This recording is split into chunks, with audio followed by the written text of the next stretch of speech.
ഇന്നേ കുറച്ച് മീൻ പൊരിക്കാൻ പോവുകയാണ്. അതിന് വേണ്ടിയിട്ട് ആദ്യം ഒരു കൂട്ട് ഉണ്ടാക്കാനായിട്ട് പോവുകയാണ്. സാധാരണ നമ്മൾ മുളക് പൊടി മഞ്ഞൾപ്പൊടി അങ്ങനെയൊക്കെ എടുക്കുമല്ലോ. ഇത് ഞാനൊരു കൂട്ടുണ്ടാക്കാൻ കുറച്ച് വറ്റൽ മുളക് കുതിർത്തെടുത്തിട്ടുണ്ട്,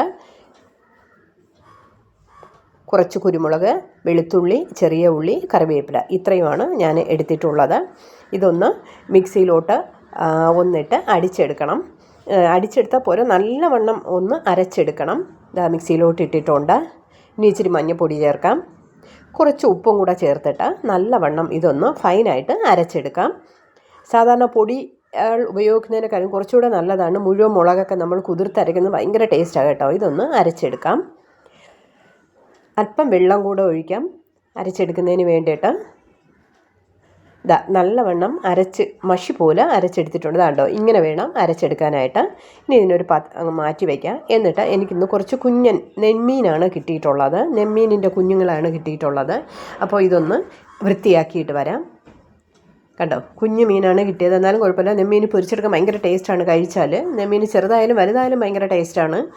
അപ്പോൾ ഇതൊന്ന് നല്ലവണ്ണം ക്ലീൻ ചെയ്ത് കൊണ്ടുവരാം. വരഞ്ഞൊക്കെ എടുത്തിട്ടുണ്ട്. ഈ വരഞ്ഞൊക്കെ എടുത്താൽ അകത്തോട്ട് നല്ലവണ്ണം നമ്മുടെ കൂട്ട് പിടിക്കാൻ വേണ്ടിയിട്ടാണ് ഇങ്ങനെ വരഞ്ഞെടുക്കുന്നത്. നമുക്ക് കൂട്ട് ഇതിലോട്ടൊന്ന് തട്ടിയിട്ട് ഒന്ന് നല്ലവണ്ണം പുരട്ടിയെടുക്കാം. എല്ലാത്തിലും പിടിക്കത്തക്ക രീതിയിൽ കൈകൊണ്ട് തന്നെ നല്ലവണ്ണം മിക്സ് ചെയ്തെടുക്കണം. നല്ലവണ്ണം മിക്സ് ചെയ്തെടുത്തിട്ടുണ്ട്. ഇനി ഇതൊന്ന് ഒരു 5 മിനിറ്റ് ഒന്ന് ഇരിക്കട്ടെ.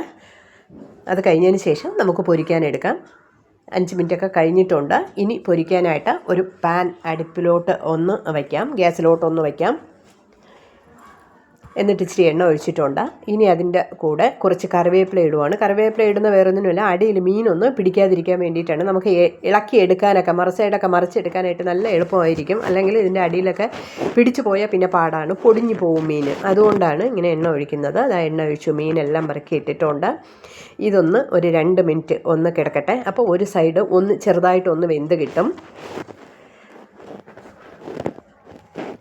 ഇനി ഇതാണ്ട് നമുക്ക് നോക്കുമ്പോൾ തന്നെ അറിയാൻ പറ്റും, അടിയിലൊക്കെ ചെറിയ രീതിയിൽ മൊരിഞ്ഞ് വന്നിട്ടുണ്ട്. അപ്പോൾ ഒന്ന് നമുക്ക് തിരിച്ചിടാം. ഈ മീനുകളെല്ലാം ഒന്ന് തിരിച്ചിടാം. ഒരു ചട്ടുവും വെച്ചിട്ട് ഒന്ന് തിരിച്ചിടാം.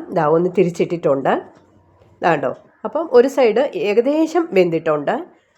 ഇനി മറു സൈഡും കൂടെ ഒന്ന് വെന്ത് വരട്ടെ. ആ സമയം നമുക്കൊന്ന് അടച്ചിടാം ഇതിന്. അപ്പോൾ മീനകത്ത് നിന്ന് ഇതിൻ്റെ ആവി കൊണ്ട് തന്നെ നല്ലവണ്ണം വെന്ത് കിട്ടും. എപ്പോഴും മീൻ പൊരിക്കുമ്പോൾ നമ്മളൊന്ന് അടച്ചിട്ട് കഴിഞ്ഞാൽ ഇതിൻ്റെ ആവി അകത്ത് തന്നെ നിന്ന് മീനിനകമൊക്കെ നല്ല വെന്ത് കിട്ടും. ഇനി തുറന്ന് നോക്കാം.